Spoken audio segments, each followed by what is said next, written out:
पहिला जो लाडकी बहीण योजनेचा शासन निर्णय काढला त्यामध्येच या सगळ्या बाबी समाविष्ट केलेल्या होत्या आणि साधारणपणे मी आपल्याला पुन्हा एकदा सभागृहाला माहिती देऊ इच्छिते की टोटल रजिस्ट्रेशन जे आलेलं होतं ते 2,63,83,000 होतं.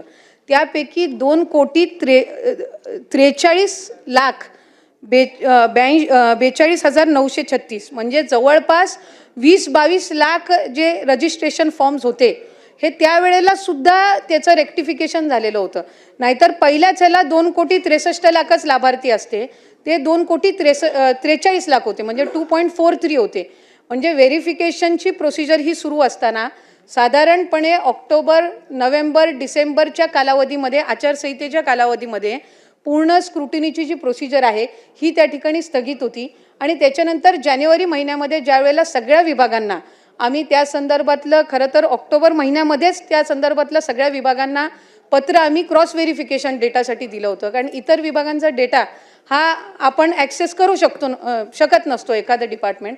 तर त्या ह्याच्यामध्ये जानेवारीमध्ये जशी त्यांच्याकडनं हा सगळा डेटा प्राप्त होत गेला त्या पद्धतीने याच्यामध्ये सुधारणाही केली गेली.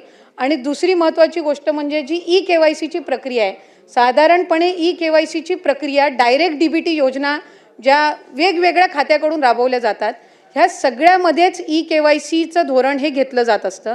पण ते घेत असताना काही 13-14 बाबींची त्याच्यामध्ये पूर्तता कॉम्प्लायन्स करावे लागत असतात.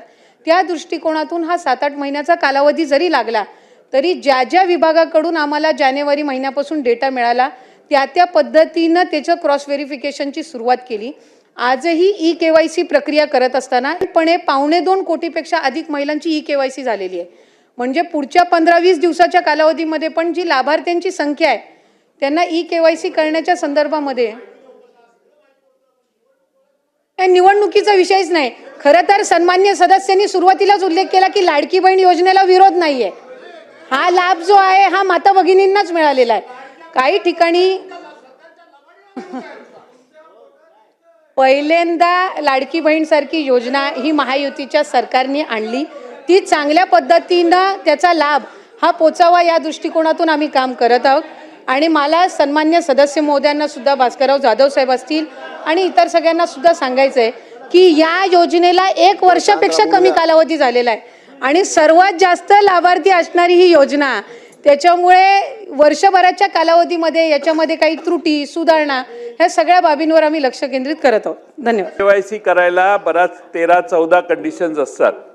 या कोणत्याही कंडिशन्स या योजना ज्यावेळी जाहीर झाली त्यावेळी लावण्यात आल्या नाहीत. आता तुम्ही लावायला लागल्या. तुमच्या वेबसाईटवर जर बघितलं तर मागच्या महिन्यामध्ये 1,06,00,000 महिला एवढाच आकडा दिसत होता.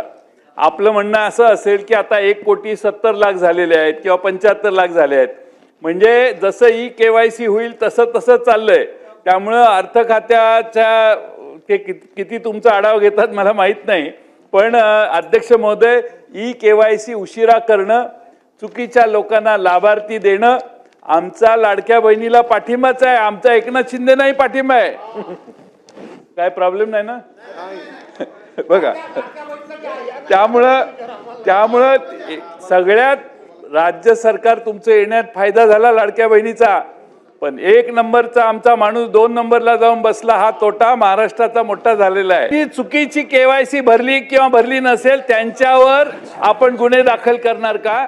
आणि दुसरा प्रश्न म्हणजे अध्यक्ष महोदय, या योजनेने गिरीश महाजन साहेब या योजनेने काय परिणाम झाला तर तुम्ही सगळे इकडे येण्याच्या म्हणजे झोल्यात होता पण तिकडे गेला.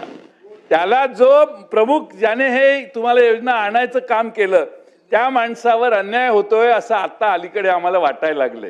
त्यामुळं आता ते देसाई शंभूराजे काय म्हणतायत की 1 नंबरचा 2 नंबर जाईल तर 2 नंबरचा 1 नंबरही जाऊ शकतो. हे आता 1 नंबर इथं नाहीये म्हणून असं तुम्ही म्हणताय. त्यामुळे 2 नंबरचा माणूस 1 नंबरला जाणार आहे या 5 वर्षात, एवढं तुम्ही जाहीर करा. आमचं काही म्हणणं नाही. अजून डबल 1500चा 2100. हा शेवटचा प्रश्न, 1500चा रक्कम 2100 कधी करणार हे आम्हाला जाहीर करा.